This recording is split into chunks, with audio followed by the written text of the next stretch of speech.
I've noticed that every year when Apple announces their new software at WWDC, they announce a ton of new stuff, and all of it on stage seems really cool. It's a lot of new features that you're like, oh, I'm gonna be using that a lot. But then when the software actually comes out and I try it, I actually don't use a lot of it.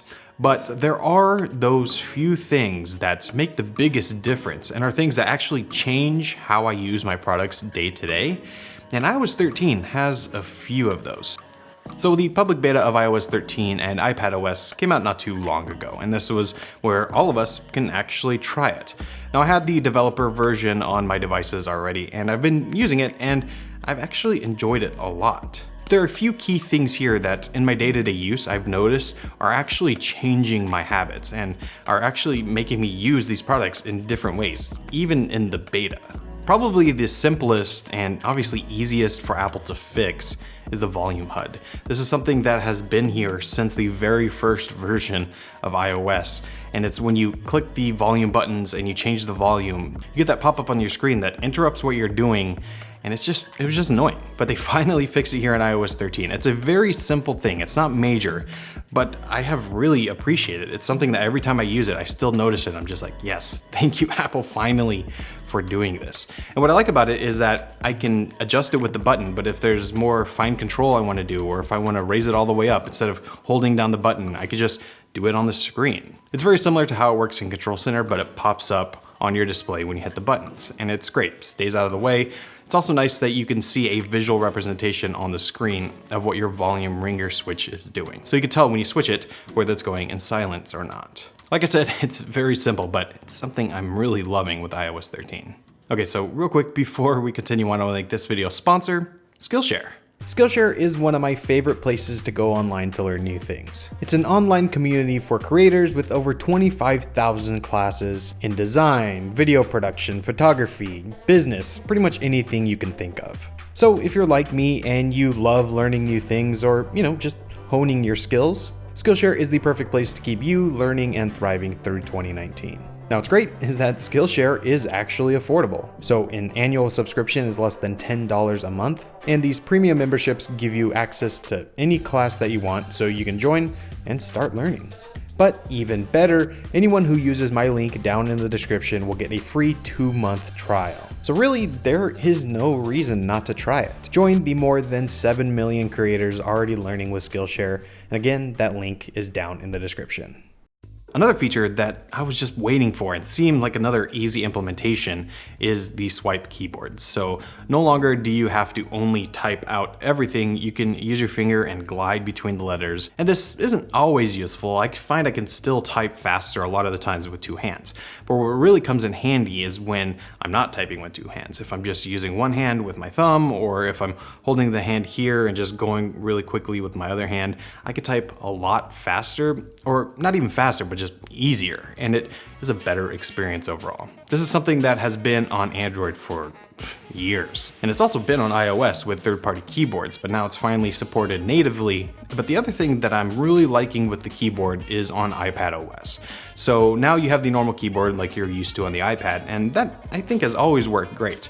But now you can squeeze it together and turn it into a kind of iPhone-like keyboard. So it's the same size as what you get on your iPhone, and you can move it anywhere on the screen. So if you're using your tablet with one hand, or you just kind of want to type with one hand instead of going all across the screen, this works great. And it also supports swipe. Apple Maps has a bad rap. I think it's one of those apps that people opened back when it came out years ago, and at the time it was very bad, and they just never opened it again, never gave it a second thought. But a little while ago, I decided to take a look at it again and see how it actually works, and they've actually done a lot of updates here, and it works very well. Now, this does depend kind of where you live. I live in California, so it's all mapped very well, and the directions all work perfectly fine. But I found it's very competitive with Google services. Like I said, it's one of those things that I think people just never gave a second chance, rightly so. But Apple Maps still isn't perfect. I still had to have Google Maps installed for a few key things. One feature that I use all the time is Street View.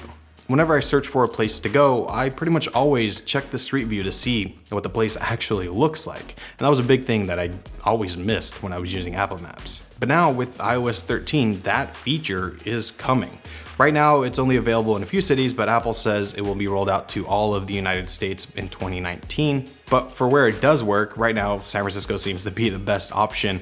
It works really well. It seems to be more high definition than what Google has to offer, and the animations are far better. It's easier to navigate around. You can also look at the map and the look around section at the same time if you're on the iPad. I mean, this feature is done really well, and I am loving using it. And it's not so much that this is a game-changing feature, but it brings Apple Maps almost to parity level with what Google Maps had to offer.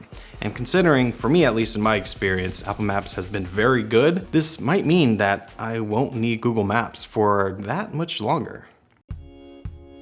When Apple introduced the Files app, it was a good step forward for being able to use your iOS device as a kind of normal computer. You would have a place to store things, a place to find things, and actually download stuff. It was good, but it definitely didn't go all the way. But now with iOS 13 and iPadOS, they're taking it a step further, and it's a big step. And it's a change that I think is one of the biggest that we have seen in iOS's history.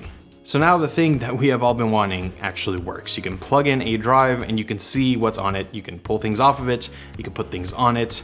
This is just something that seems so easy on paper, but for whatever reason, we're only getting now. But it's here. For me personally, this is a big deal. I've said before that I've moved pretty much all of my photo editing over to the iPad.